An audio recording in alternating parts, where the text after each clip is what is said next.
All right, hey, welcome back. Okay, we're gonna try to finish the book. I'm gonna try. Okay, but this is chapter 6, okay? Chapter 6 is Song on the Wind. All right. Peanut's tracks, Annie said. We have to find her before she freezes. She wrapped her reindeer coat around her and headed across the snow. Jack pulled on his backpack and followed. The mouse's tracks led them between the fallen rocks and back onto the open plain. The wind blew harder. Snow swirled around the ground, covering the tiny footprints. I can't see them anymore, wailed Annie. She and Jack now stood in the middle of the plain. They stared at the wind-swept snow. The mouse's tracks had vanished.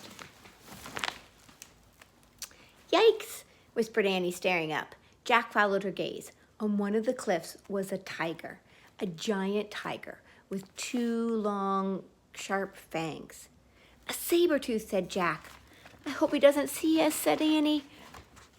Me too, said Jack. We better head to the treehouse. Jack and Annie stepped very softly across the snow. The Sabertooth was gone. Oh man, where is he? Run to the tree, said Annie, run. He and Annie started running.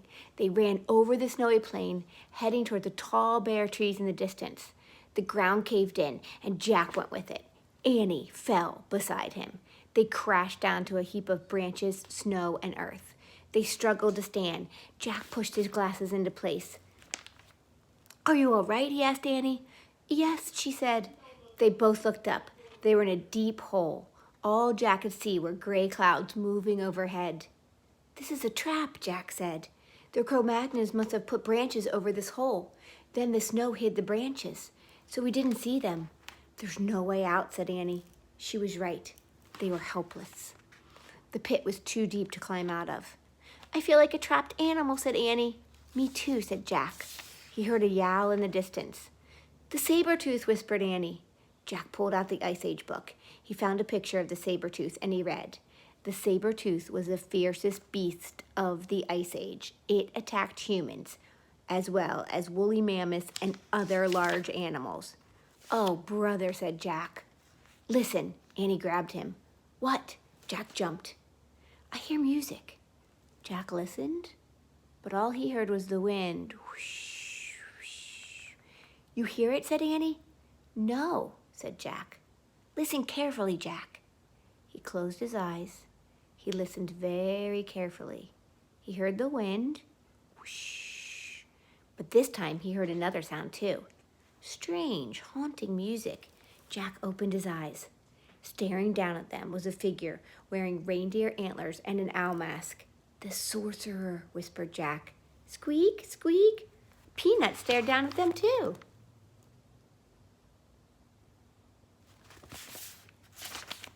Chapter 7, The Sorcerer's Gift. The sorcerer didn't speak. He stared through the eye holes of the owl mask. Help us, please, said Annie. The sorcerer threw a rope into the pit. Jack grabbed it. He wants to pull us up, said Annie. Jack looked up. The sorcerer was gone. Where did he go, said Jack. Tug on the rope, tug on the rope. Jack tugged. The rope tightened. It began rising. I'll go first, said Annie cheerfully. Annie, this isn't a game, warned Jack. Don't worry, I'll be careful. Jack gave her the rope. Okay, but hold on tight, he said. Annie held the rope with both hands. She pushed her feet against the side of the pit, and then she rose into the air with the rope. She kept pressing against the side of the pit until she reached the top. Jack saw the sorcerer reappear and help Annie up. Then they moved out of sight. Jack was puzzled. The sorcerer had used both hands to help Annie, so who held the other end of the rope? Wow, came Annie's voice. What's going on, Jack wondered. The sorcerer came back and threw the rope down again. Jack grabbed it, and the rope started to rise. Jack held on tight. He started up.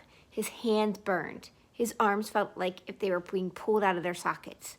But he kept his hold on the rope and his feet against the side of the pit. At the top, the sorcerer pulled Jack onto the snowy ground.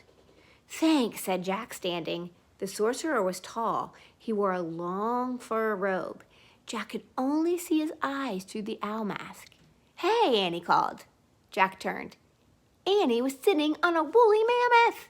Oh my goodness! Squeak, squeak. Peanut was sitting on the mammoth's head. The mammoth looked like a giant elephant with shaggy reddish hair and long curved tusks. The other end of the rope was wrapped around the mammoth's huge neck. Lulu pulled us up, said Annie. Lulu, said Jack. Don't you think she looks like a Lulu, said Annie. Oh, brother, said Jack. He walked up to the mammoth. Hey, mammoth starts with M, said Annie. Maybe Lulu's a special thing. I don't think so, said Jack. Here's a picture. A woolly mammoth, and looks like Jack and Annie are on it, Peanut. The great creature knelt down just like a circus elephant. Whoa, said Annie. She clutched the mammoth's ears to keep from falling off. The sorcerer helped Jack up onto the mammoth. Thanks, said Jack. Then the sorcerer reached into a pouch. He pulled out a smooth white bone and handed it to Jack. The bone was hollow. It had 4 holes along one side and 2 on the other. Oh man, I think it's a flute, said Jack. The book said they made flutes from mammoth bones. Jack tried to give the flute back to the sorcerer. Nice, he said politely, but the sorcerer held up his hand. He wants you to keep it, said Annie. Mammoth bone, whispered Jack. Hey, maybe this is the third thing. Jack looked at the sorcerer. Do you know Morgan? He asked. The sorcerer didn't answer, but his eyes sparkled with kindness. He turned away from Jack and untied the mammoth's rope. Then he whispered in the ear of the giant woolly creature. When the mammoth stood up, Jack gripped Annie's coat to keep from falling off. He felt miles above the ground. He knelt beside Annie he nestled behind Annie in the dip between the mammoth's head and huge curved back. The mammoth took slow, plodding steps across the snow, then picked up speed. Where are we going, said Jack as they bumped up and down. To the treehouse, said Annie. How does he know where it is, said Jack. She just knows, said Annie. Jack looked back. The sorcerer was standing in the snow watching them. But at that moment, the clouds parted and the sun came out. Jack was blinded by the sunlight on the snow. He squinted to see, but the sorcerer had vanished. Chapter 8, The Great Parade. The huge mammoth walked across the open plain. Look, said Annie. She pointed to a herd of elk in the distance. They had great white antlers. There, said Jack, as a herd of reindeer came into view. They pranced gracefully across the snow. Then a woolly rhino joined them on the open plain. Then a bison. The elk, reindeer, rhino, and bison moved along with them at a distance. They seemed to be escorting Jack and Annie back to the treehouse. The snow sparkled with sunlight. This is a great parade, thought Jack. Fantastic! They were getting closer and closer to the grove of tall trees. I told you, said Annie, Lulu's taking us home. But just then the mammoth let out a loud cry. All the animals bounded off. Peanut started to squeak. Squeak, squeak, squeak. Jack looked around. Behind them, the Sabertooth was slinking across the sunlit snow. The woolly mammoth roared and plunged forward. Jack and Annie nearly fell off. Jack clutched Annie. She and Peanut clutched the mammoth's shaggy hair. The mammoth thundered wildly over the ground. Ah! Screamed Jack and Annie. Ah!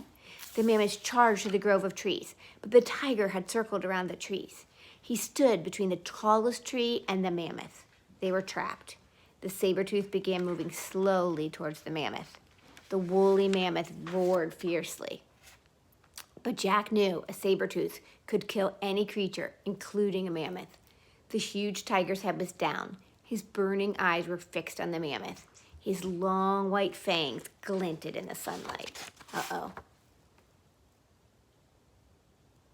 Oh no, oh no.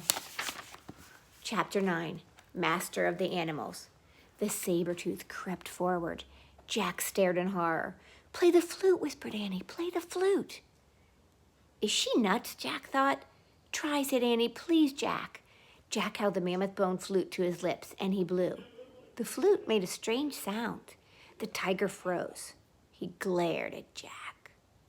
Jack's hands shook.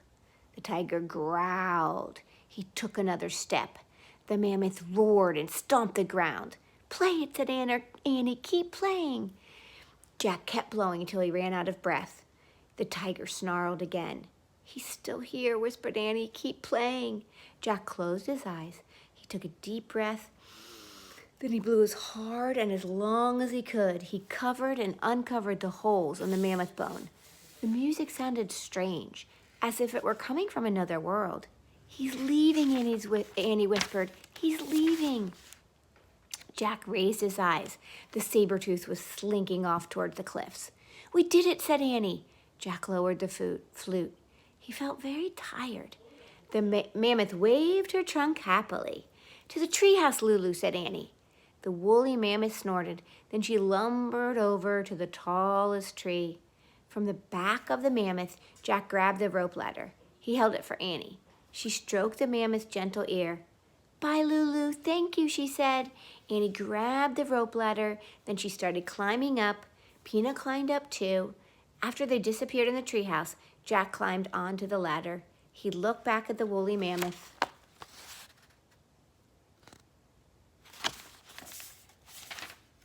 Bye, girl, he said. Go home now and watch out for that Sabertooth. The mammoth walked away into the sunset. When Jack couldn't see her anymore, he started up the rope ladder. He pulled himself into the treehouse. Ta-da, said Annie. She handed the Pennsylvania book back to Jack. Oh my gosh, Jack smiled. Now he was positive they had found the third M thing. Their mission was complete. Before we leave, we have to give our coats back, said Annie. Oh, right, said Jack. They took off their reindeer coats and dropped them on the ground. Brrr, said Annie. I hope the Cro-Magnon people find them. Jack stared out the window. He wanted to take one last look at this prehistoric world. The sun was setting behind the hills. 4 people were crossing the snowy plain. It was the Cro-Magnon family. Hey, shouted Annie. Shh, said Jack. The Cro-Magnon stopped and peered in Annie and Jack's direction. We left your reindeer skins down there. Annie pointed to the ground. The tallest person stepped forward and raised a spear. Time to go, said Jack.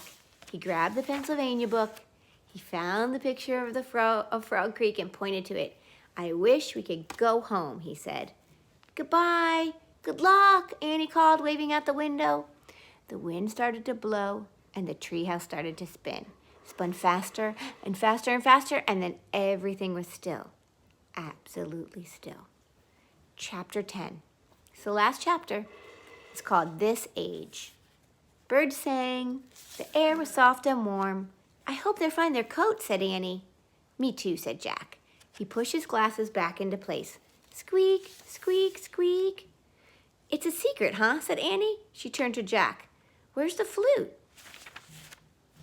He held up the mammoth bone. Then he placed it on the M carved into the floor, next to the mango from the rainforest, next to the moonstone from the time of ninjas. Moonstone, mango, mammoth bone. Annie said, we need just one more M thing. Then Morgan will be free from her spell.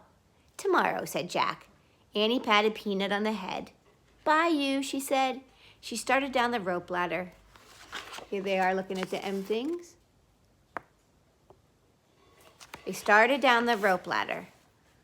Jack gathered his things. He paused and glanced at the mouse. She stared at him with big brown eyes. Thanks again for helping us, he said. Then he climbed down the rope ladder and jumped to the ground. Jack and Annie ran through the Frog Creek woods to their street. Their neighborhood looked rosy in the sunset. It's great to be back in this age, said Jack. Warm and safe and almost home. I'm glad we don't have to go hunting for dinner, he said. Yeah, Mom and Dad already did that. I hope they trapped some spaghetti and meatballs, said Jack. I hope they trapped a pizza, said Annie. Hurry, I'm starving, said Jack. They ran up their sidewalk and through their front door. We're home, shouted Annie. What's for dinner, shouted Jack. All right, the end. Thanks for listening. That was the end of Magic Treehouse number 7, Sunset of the Sabertooth. Thanks for listening, and I will see you next time. See you right here. Bye.